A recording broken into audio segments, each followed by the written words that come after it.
Good evening, ladies and gentlemen. Can I ask you please to remain upstanding for a minute's silence for Councillor Ron Clark, who passed away last week?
Thank you very much.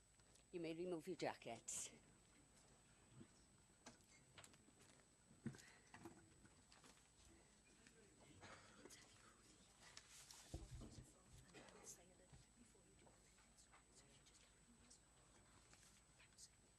Right, okay.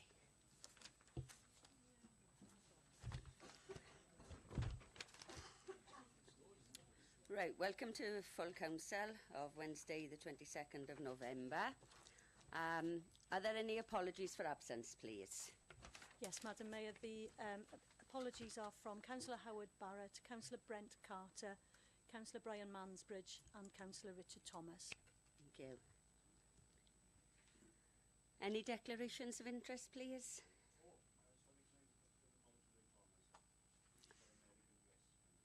All right.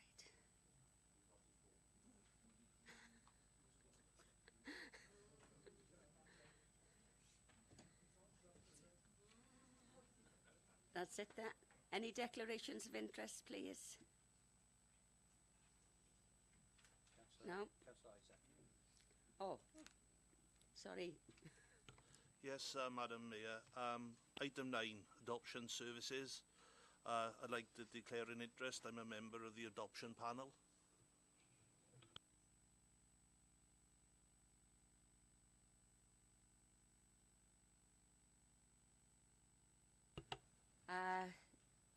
Next item then is a presentation, I understand, from the Bevan Foundation. Thank you.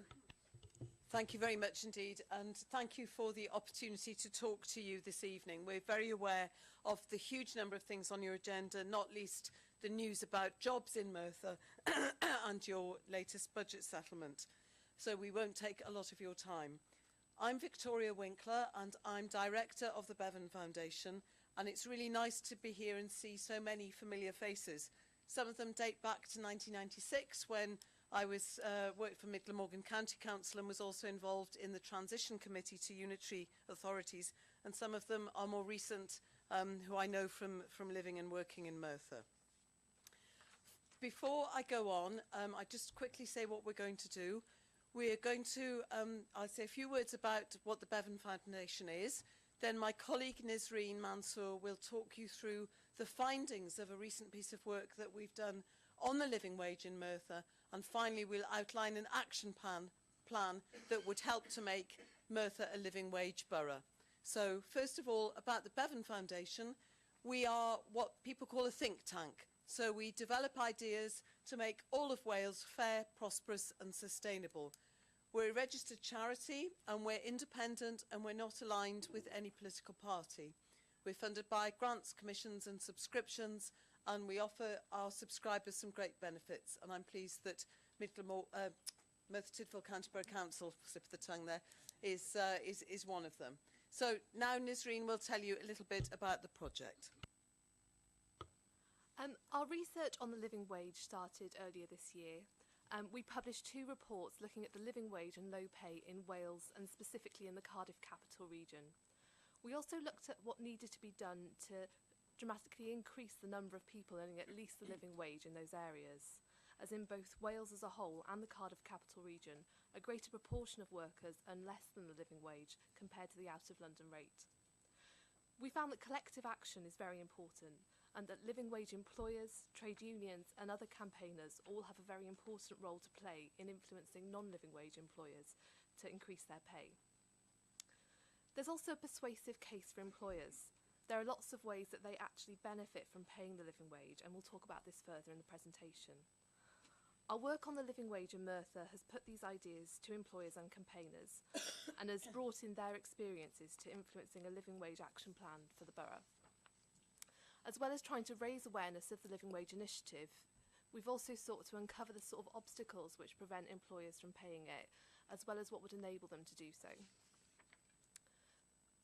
So this presentation will cover what the living wage is, why it matters to Merthyr, and what can be done to increase uptake.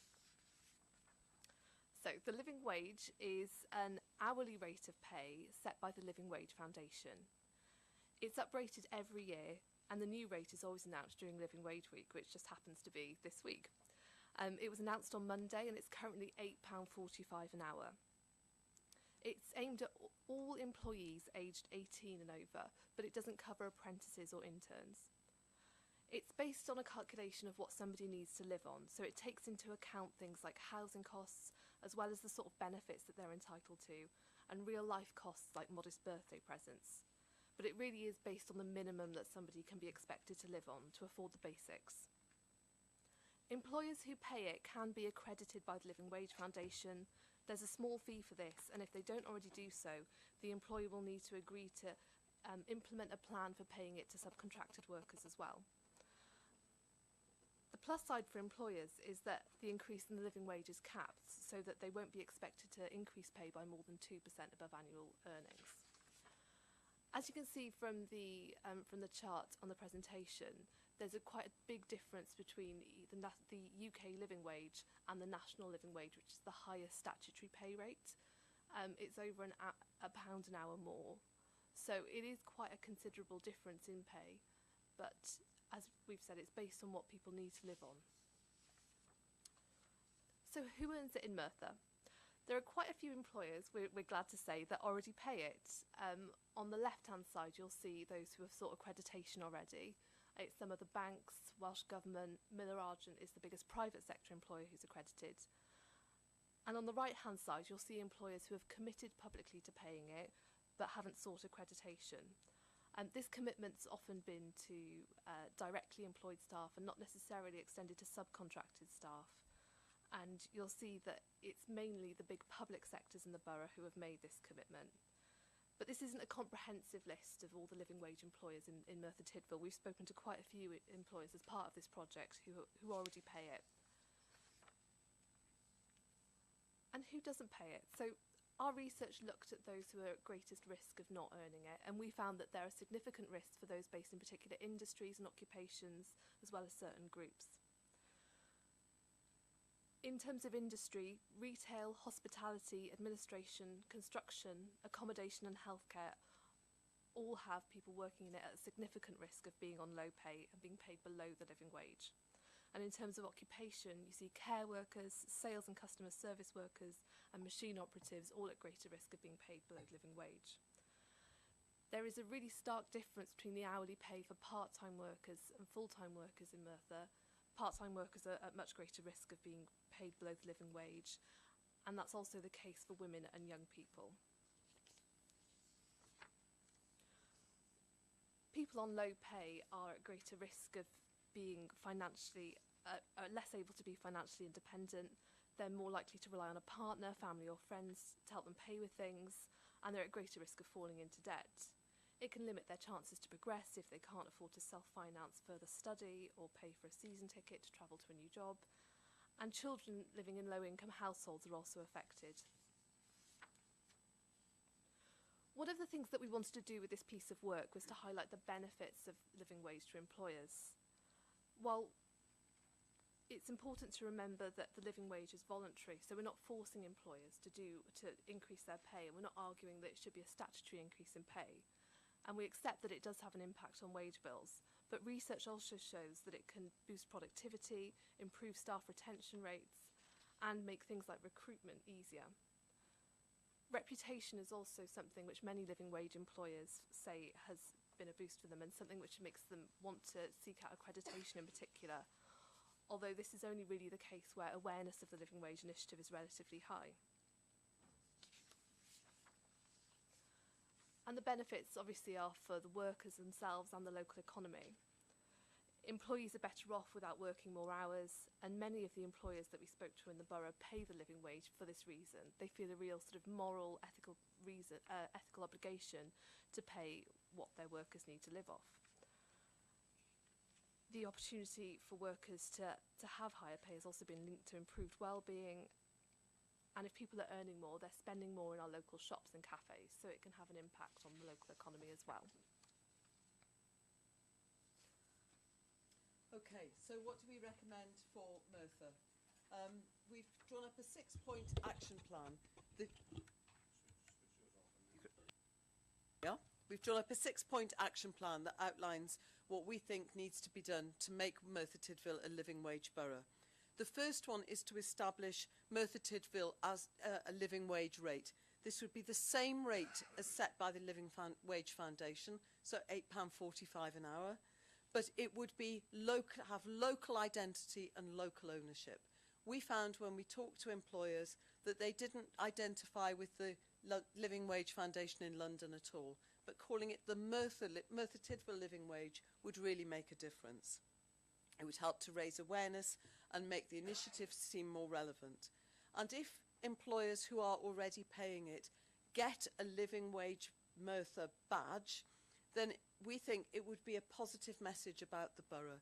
One of the things that was really striking is just how many living wage employers there already are, and that's a good news story.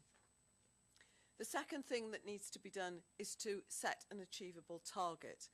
We think rather than just aiming low, aiming to achieve the Wales rate, we think we should aim high and go for the UK rate outside London, so that by 2021, just over 1 in 5 people would be paid below the living wage rate.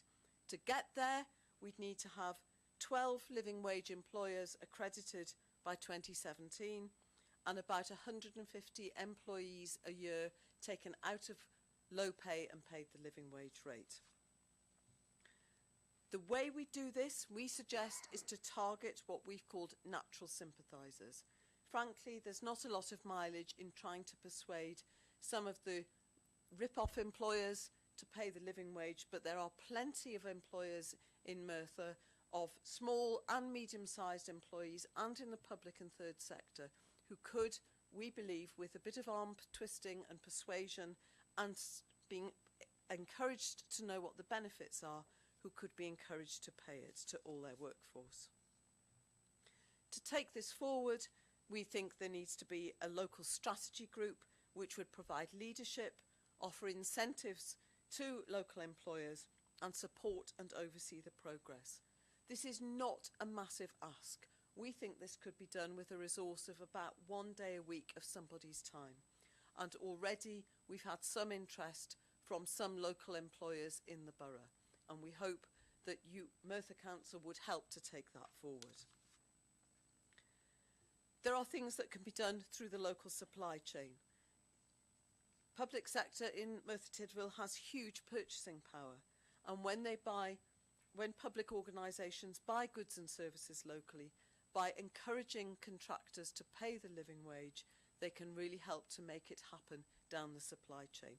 And we know that there are restrictions from EU requirements, but they won't last forever, and there are already solutions that can be adopted to encourage take-up. And last, we think it's time for a fresh approach to funding. The public sector and charitable funders should be encouraged to specify that grants should be used to pay the living wage rate. We found, if you like, a merry-go-round of organisations saying, well, we can't pay it because we don't get the funding in our grant. And then somebody else saying, well, we can't pay it because we don't give it in our grant funding. So there was a real loop there.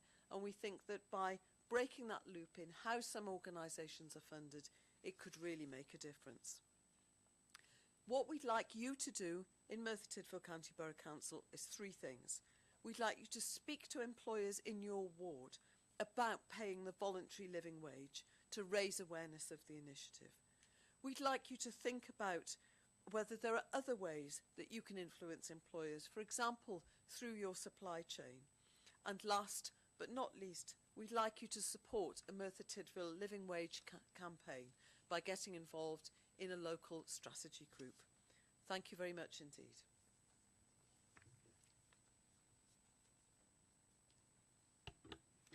Thank you very much for that. Is there any questions, please? Councillor Minton. Thank you. Thank you, Madam Mayor. I think it's a question really for either our leader or chief executive rather than our colleagues from the Bevan Foundation. You mentioned that we were non-accredited at the moment as a council, but obviously endeavouring to become accredited. And I just really wanted to know, are we in a position to support that, and where are we in relation to that, whether it's the leader or chief executive? As far as I'm aware, Madam Mayor, whilst we are a living wage employer, and I'm very proud that we are. It took us several years to get there, but where there's a will, there's a way. We did it. But my understanding is that in order to become accredited, anybody that supplies us with services, etc., also has to be a living wage employer. I am right in saying that, Victoria, am I? It's your contracted, subcontracted workforce on the premises. So if you subcontract your catering or your cleaning, then you would need to be working towards that. It's not people who supply you with pencils or something. No, okay. Yeah, but anybody who would contract with us.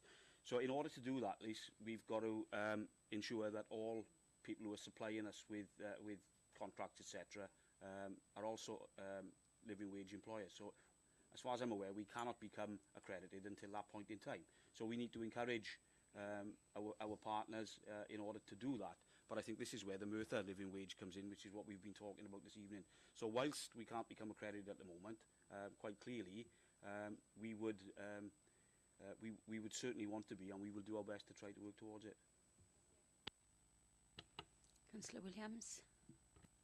Thank you, Madam Mayor. Actually, it leads on from what Lisa's asked. I think for once we're on the same track, which doesn't happen very regularly, does it? It's picking up from the list that Victoria put forward in terms of the encouraging contractors, and then item 2 on the to-do list, you know, what we could do to try it because of the supply chain. You know, we are sort of big users of external contractors. The problem for us is that, as you said at the start, we can't force, can we? We can only encourage. So I think the question to you is, we want to encourage, we would love to be able to try and get the national living wage, the foundation living wage in our contracts. But would you be able to give us some evidence of how it's been done elsewhere by other councils to try and address that issue? Because legally we can't enforce it, and then what will happen then if we're going to tender, for example, somebody will come in who are not paying the foundation living wage, and we end up then having to give that tender because obviously there's no way around it. There are ways of approaching it, partly through the community benefit clauses, and also drawing on work that's been done in Scotland around decent work. I think rather than get into the technicalities, not least because I haven't got them in front of me, I can send you a link which would show what could be done. Could I just be very clear? We have not come here to try to make any changes or persuade you of anything in respect of your own employees and your own responsibilities. What we want to see is the council being involved in work to persuade everybody else. You've done the right thing. It's about persuading all the other employers in the borough who are not paying it that this is the right thing to do. Any further questions, please? Comments? Leader, do you wish to say anything? If nobody else has got any comments, Madam Mayor, I'd just like to thank Victoria and Nisreen for the very interesting presentation that they've given us tonight. I did have a a very interesting discussion with Nisreen in September, I think it was, wasn't it? We finally caught up with each other, about 3 months I think it was, trying to track each other down, but we got there in the end. And I found that conversation, that discussion we had back in September, absolutely fascinating. And a lot of the stuff that was said about incentivising and the benefits, I think we were on the same page from the word go. So I was really pleased that you know, that we had that in common and we were thinking along the right lines. On behalf of the council, I'd like to thank you. And I'm sure that every member of this council, irrespective of, you know, political colours or whatever, would all want to promote the living wage for all the right reasons.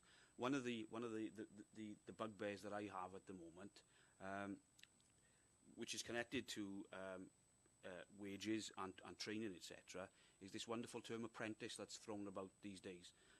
Way back, and it's a long time ago. It's not 40 years ago, but it's almost 40 years ago. I started an apprenticeship, and that was a structured apprenticeship with a structured pay, etc., etc. Now, these days, I think it was the week before last, I was looking on social media, and there was an apprenticeship that was advertised by Job Centre Plus, and it was an apprentice assistant dog groomer. You know, where are we going with that? You know, absolutely crazy. And whilst Job Centre Plus put me straight on it, they said, well, actually, the apprentice is an assistant dog groomer, but that wasn't the way it was written. To which I replied, I wonder what the hourly rate is. I'm still waiting for a reply. It was probably something like 57 pence an hour, which what I was earning 40 years ago. But anyway, so you know, there are some real things that we need to carry on with you, because whether you're an apprentice or somebody you know, a little bit older than that, you still need to earn a living wage, and I think there's a lot of things that we can be doing around that as well. I think that's for a different debate, but it's very interesting stuff that you've done. Thanks for sharing it with us this evening, and we look forward to seeing you again sometime to perhaps give us an update on how it's going. Thank you. Thank you very much, ladies. If you want to stay, you can do so. I'll understand if you really want to run out the door. I perfectly understand. Thank you very much.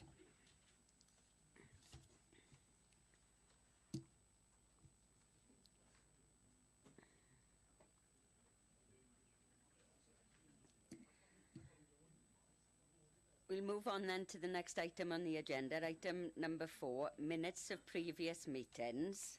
And I think... Yes, ladies and gentlemen, if I can just explain a little bit about the change in format for this item. As you'll be aware, what we've previously done is put up each individual minute so that each one can be approved, and that has been a very time-consuming process. So what we are going to propose from now on, and we'll be trying for the first time tonight, is that you have a list there of the minutes of all of the meetings which you're going to be asked to approve. You will have one single recommendation put before you, and that is that you approve as accurate the minutes of all of those meetings. It will be put to you once, and you'll be asked to vote once, by which you will approve all of those meetings. If anybody has a suggestion that there is a need to amend any of those minutes, you can do that by just referring to the item number, so 4A, 4B, 4C and so on, and just indicating whether there is any amendment to be made, and then we'll just vote on the one recommendation and deal with that. And before I hand that over for the recommendation to be put to you, I need to just advise you that there is an amendment to be made to agenda item 4A. In the list of officers who were present, the last officer in the main bulk there is Paul Jones, and he is listed as Memorial and Inspection Supervisor, but in fact it wasn't that Paul Jones, it was Paul Jones, Environmental Cleansing and Enforcement Manager, so that amendment will need to be made to the minutes. So I'll leave that to the Leader and Deputy Leader. Madam Mayor, if there are no further amendments, I'd like to move the minutes as set out in the report. Madam Mayor, second that.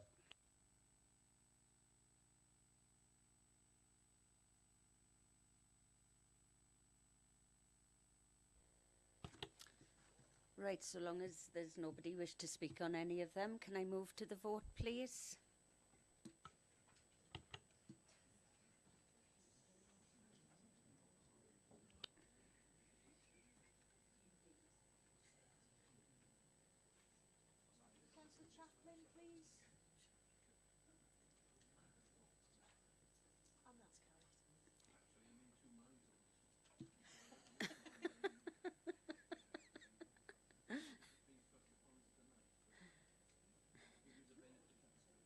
Right, that's carried then. Thank you very much.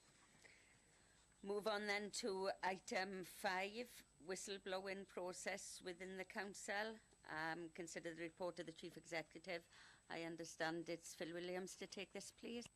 Thank you, Madam Mayor. The report is on page 41 onwards. The summary of the report is an excellent summary of the report. So you can see from there that it sets out the number of referrals over the last 3 years, paragraph 1.2, 1.3, the Wales Audit Office review, which you'll see in the context of the report there, or the content of the report, that all those recommendations have been dealt with.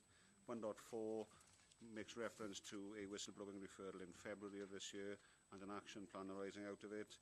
And then finally 1.5 is the response from members of staff. Members of staff response is an issue which is in the action plan as well, and therefore I move the recommendations on page 41 that the contents of the report in respect to the use of whistleblowing within the authority be noted, and 2, the action plan attached to this report, which is a detailed action plan, is a shed full of work from my point of view, by the way, be approved and implemented with a report in respect of progress being brought back to Council in 6 months. That's the recommendation. I move that. When we say 6 months, and not for the record, I think as far as the 6 months is concerned, that will take us into April or May, so presumably they'll come into the new council, the new authority. No point to change the recommendation for that, but I think that's what we all need to recognise tonight. So I move the recommendation subject to any comments and questions. Second, Madam Mayor. Councillor Jones. Whilst I'm happy to support this in terms of clarity, could I ask what it says on page 4451, the cost will be met, we're looking at the financial side of things, met from the corporate reserve, but there's no actual figure, and I'd like to know what the cost would be to the corporate reserve, please. Pounds, shillings, pence. Sorry, that is the cost of an independent investigator who came in to carry out the investigation.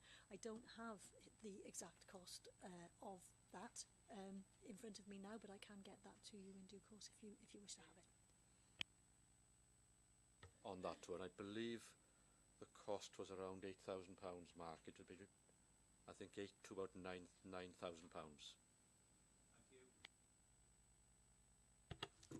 Any further questions, please?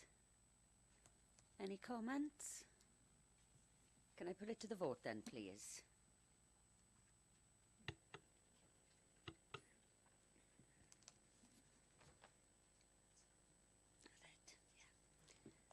That's carried. Thank you very much. Item number 6, 2018 review of parliamentary constituency initial proposals, and I believe it's Councillor Williams again. Thank you again, Madam Mayor. The report starts on page 47, and yet again the summary is detailed enough and gives enough information to summarise what's in the report itself. If I can refer you to paragraph 1.4, the interesting information I've had in respect of the 77,770 electors is actually, as it says in the report, taken as at May 2015. Well, we all remember that this year we had a little bit of a vote to do something to do with Europe, and we had a number of new people registering their names, and actually the number of registered voters now will have gone up by 3,300 to a figure of 81,146, which I think takes us over the 5% threshold. Having said that, clearly the issue for us to consider is that we need to have a response to send off. The Labour group has already discussed it, and we do have 2 issues in respect to that. One of the issues is we don't think that the registered electors as at May 2015 is an appropriate number. We should at least be looking at the post-June 2016 figures of 81,000. And secondly, which is a broader argument to be made, is should we actually be using the registered electors? Shouldn't we be looking at population? And there's a whole argument around population. So those are 2 comments that I think the Labour group will be making through to Democratic Services. You can see from recommendation 2.2 that the leader of each political group will be invited to send through their comments, so presumably the independents might have a view to put forward to Democratic. So, having said all that, Chair, the recommendation is on page 47, 2.1 and 2.2. I move. Happy to second the recommendations, Madam Mayor. Any questions, please? Comments? Can I put it to the vote then, please?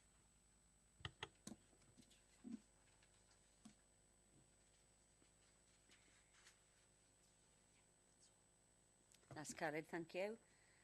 Item number 7, resolution to revive the title Honorary Recorder of Merthyr Tydfil and to appoint the resident judge of Merthyr Tydfil Crown Court. I believe it's Councillor Williams again. Thank you, Madam Mayor, and that says it all from your introduction, and the report is nice and brief and explains the background as to why we're doing this. Will then therefore move us to page 56 and the 2 recommendations there. And can I reassure members that under paragraph 2.2, the ceremony will not be like a mayor making or a Freedom the Borough. This will probably be a cup of tea and a sandwich from Tesco's. Sorry, I just didn't mean that. That's advertising.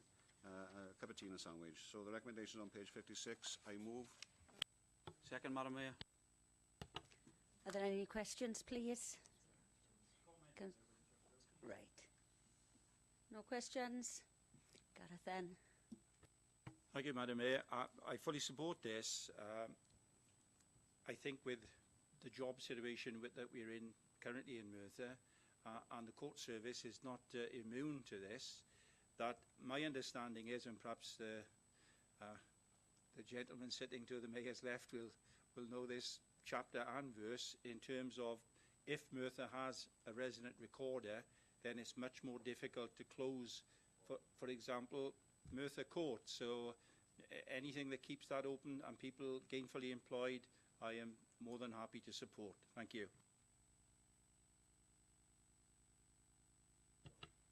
Leader. Yeah, thanks, Madam Mayor. I wasn't going to say exactly what Councillor Jones has said, Madam Mayor, but seeing as it's been said now, that was right at the forefront of our minds when considering this particular proposal. It is vitally important that we have justice close to the people, and the way that the court system has been operating lately, lots of courts have been closed, where it appears they're going to regional hubs where people have to travel, etc. And of course, along with the closures of the courts, apart from those that have to seek justice, etc., apart from that, the inevitable job losses will come as a result of it. So Gareth, spot on, and that's one of the reasons that we're very, very happy to endorse this report. Any further comments? Take it to the vote then, please.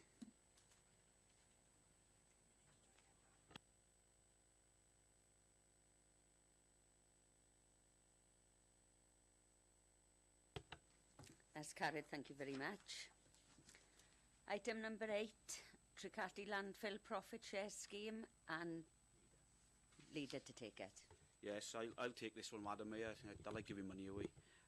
Madam Mayor, this should be a straightforward report. It is rather disappointing that our profit share this year is only a shade over £12,000. So what I'm going to propose is that £1,090 be granted per electoral division, which leaves a residual amount of £40, and that should be added to the £1,090 and given to Dowless because of their extra problems with the tip up there, as has been done in the past for historic reasons. So that's what I'm proposing, Madam Mayor. £1,090, that's £90 per electoral division, with the residual amount of £40 added to that to Dowless.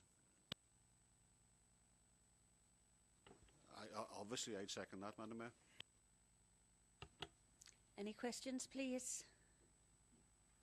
Comments? Can I put it to the vote then?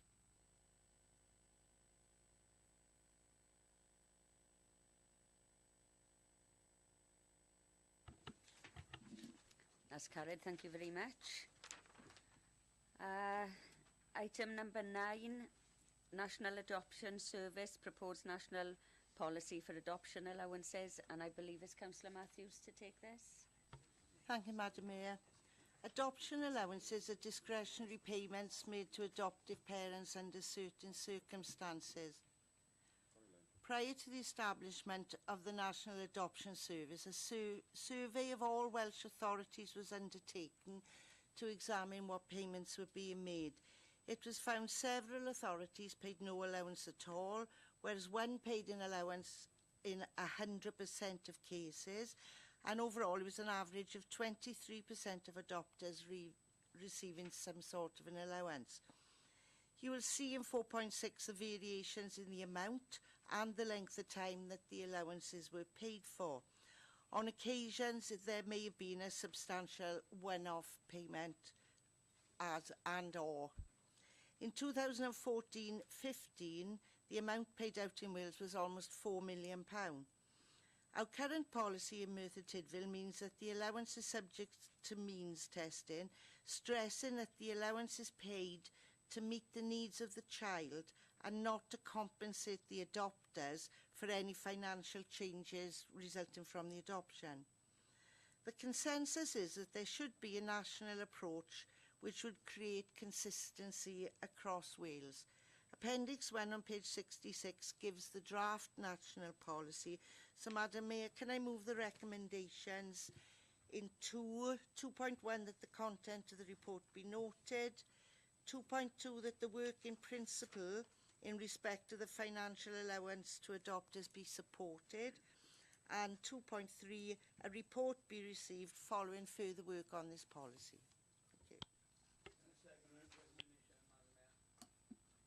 Thank you. Any questions, please? Comments? Can I take it to the vote then, please?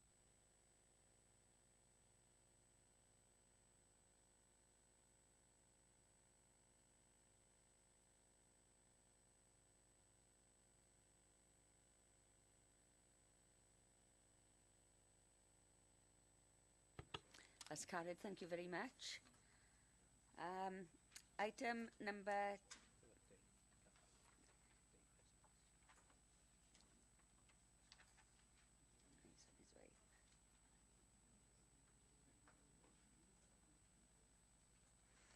Item number 10, deal with any other urgent business or correspondence. I understand the leader wants to speak here. Yes, thank you, Madam Mayor. Madam Mayor, Council will be aware of the recent commemorations for the 50th anniversary of the Aberfan disaster. The commemorative events that the Council organised took the form of a church service on the Thursday evening on the 20th, the day before the disaster date, and the 9:15 morning service at Aberfan Cemetery, and of course the royal visit by His Royal Highness the Prince of Wales during the afternoon of the 21st. Following the commemoration, we have received many letters, including one from Clarence House and also one from the Secretary of State for Wales, thanking the Council for organising the events and for paying such fitting tribute to those who lost their lives and to those who survived the unimaginable horror of that day 50 years ago. The First Minister of Wales, the Right Honourable Carwyn Jones AM, has also asked me to pass on his personal thanks to all concerned. Madam Mayor, we've also received countless messages and telephone calls from the public expressing thanks for the way that the commemoration was undertaken. The smooth running and organisation of events such as this do not happen by accident. Consequently, Madam Mayor, on behalf of the Council, I would like to thank all members of staff of this authority who worked tirelessly for the months in the run-up to October the 21st and indeed on the day itself. Many members of staff came into work at 5:30 that morning and ensured that everything went as planned.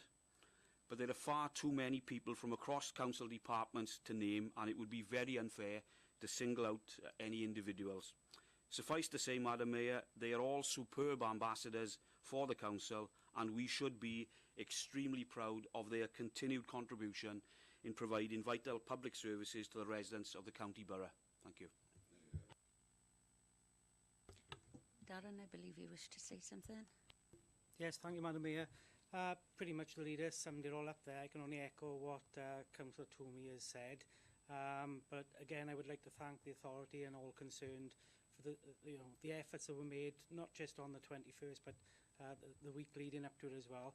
I'd also like to thank Merthyr Tydfil Leisure Trust for all the work that they put in for the events held in Aberfan. And once again, thank you to everybody. Thank you very much.